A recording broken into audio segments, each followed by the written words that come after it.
are given this permission to be sexually free or liberated with your body, but you don't take the time, effort, or the initiative to be vulnerable.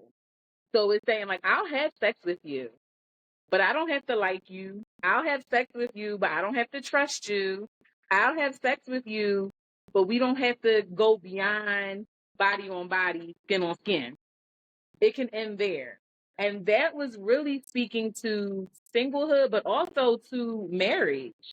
Because there's married couples where they're having sex, they may be having great sex, but they don't know each other's fears, desires, aspirations, anxieties. They don't talk about that. They don't share that. That's too much. So that's where I'll give you my vulnerable before I'll give you my vulnerable before I give you my vulnerable. That's such a great observation, and you know what I'm saying, to make, but it's so true. It's so true, and it's unfortunate we've evolved to that place. Because I remember there used to be way more conversations about abstinence and the expectation for people to actually not share their bodies and have more and deeper conversations. And I think that now we have definitely devolved, if I can be honest, to the opposite, where people are less likely to talk. You can find yourself in the heat of the moment. I don't care who you are. Don't let them be fine, and the time be right. Amen. Y'all might be a little down, but I'm capable. Amen. So with that being said, and then yet when you want to tap into deeper conversations, it's like, ooh, give me time. Right. And we just got done doing the deal. You told them give you time. That's personal. Yeah. Now you in my business. You going too far.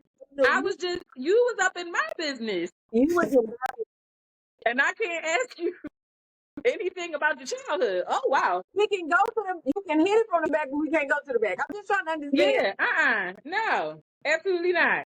Not. You can speak in tongues all down there, speak in tongues for hours and hours. But when it's time to speak about goals and dreams, it's time, we gotta go. Where's your Uber? Wow. It is so heavy. That is heavy. It is heavy. And how do we get here? Shon, how do we get here, Shon? That's why we have our guests. That's why, Alexis, how did we get here? So we've gotten here from the blatant, like you said in the beginning, the blatant lack of the church coming in and directly speaking about what intimacy truly is. It's like we allow society, we allow culture to take intimacy and turn it into something that is strictly sexual, when sexual intimacy is only one of the 12 types of intimacy. So how did we get to putting sexual intimacy on this pedestal and it being the all-encompassing intimacy, and then we failed to talk about emotional intimacy, conflict intimacy, spiritual intimacy.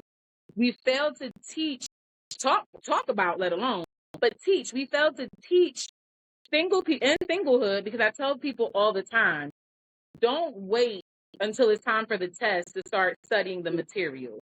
Yeah. Don't wait until you're married to try then to figure out, well, what is a godly wife or what is a godly husband?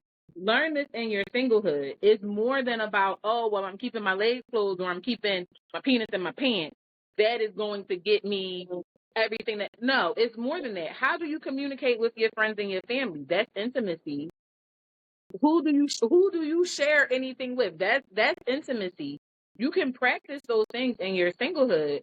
So I believe we got to this place where we can share our bodies, or we look to sex to be the ultimate thing. It's what everyone's waiting for. Even if you are the quote unquote good Christian girl or good godly man, it's like, well, we're waiting for our moment in order to get that license to be able to get in that bed undefiled. But we're not talking about, okay, the other 23 hours of the day, or even if you going hours and hours, there's more hours that you're not in that bed than you are. Tell the truth and shame. And if not for the first couple of months in your honeymoon era, if you are in for the long run, there's going to be more moments when you're out of that bed than you're in it. And we're not talking about how do you care and how do you steward those moments. And that is where intimacy comes in.